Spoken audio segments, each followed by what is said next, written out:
Hello everyone, আশা করছি সকলের preparation খুব ভালো চলছে। তো টিআরই 4.0 সংক্রান্ত একটা ছোট্ট প্রেস নোটিশ চলে এসেছে, সেই নোটিফিকেশনটা সম্পর্কেই আজকে এই ভিডিওতে আলোচনা করব। তো সেটা কি, শিক্ষা দপ্তরের পক্ষ থেকে বিপিএসসির কাছে অধিসূচনা পাঠিয়ে দেয়া হয়েছে টিআরই 4.0 এর 1 থেকে 12 অবধি টিচার রিক্রুটমেন্টের জন্যে।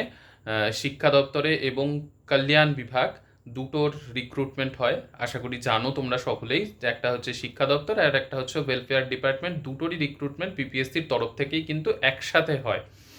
তো সেটার অধিসূচনা পাঠিয়ে দেয়া হয়েছে এবং সেই বিপিএসসিকে খুব তাড়াতাড়ি অনলাইনে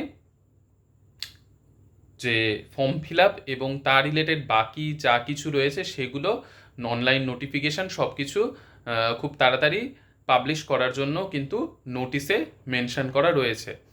তো ভালো খবর তো অবশ্যই, কিন্তু যাদের শুধুমাত্র ভাবার কাজ যে এটা করব না ওটা করব, এক্সাম হবে কি হবে না এইরকম আমি প্রচুর ভিডিওতে আগেও বলেছি, সেগুলো ভেবে কোনো কাজ নেই।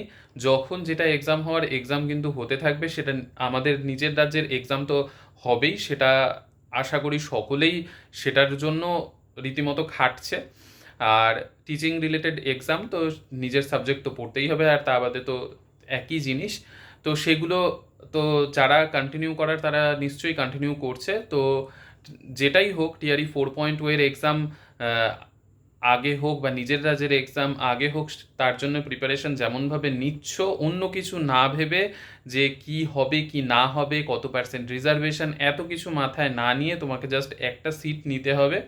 সেটা যে করেই হোক, একটা চাকরিতে ঢুকে তারপর আরেকটা চাকরিতে সুইচ করো, যা খুশি করো, সেটা পরের কথা। কিন্তু প্রিপারেশন যারা নেয়ার আশা করছি তারা খুব ভালোভাবেই নিচ্ছ। আর আজকের এই নিউজটার পর আশা করি তোমাদের প্রিপারেশন আরও খুব মানে সুন্দরভাবে তোমরা নিতে পারবে। কারণ অবশ্যই এটা তো আমি মানছি যে বছর পেরিয়ে গেল, 2 বছর তোমাদের সামনে, যারা অনেকেই শুধুমাত্র এস্টেটের থ্রুতে আসতে চেয়েছিলে তাদের এস্টেটের পর বিপিএসসি হয়নি, আর যারা সিটেটের থ্রুতে অনেকেই টিআরই 3.0-তে চলে এসেছে। তো ব্যাপার হচ্ছে ভালোভাবে লেগে পড়ে খাটতে থাকো, নোটিফিকেশান চলে এসছে এবং বিপিএসসিও খুব তাড়াতাড়ি কিন্তু online form fill up start করে দেবে। বাকি তো আমি চ্যানেলে জানাতেই থাকবো যা যা নিউজ আসতে থাকবে। তো ঠিক আছে, এইটুকুই আজকের ভিডিওতে জানানোর ছিল। সকলে সুস্থ থেকো, ভালো থেকো, সঙ্গে থেকো, টাটা।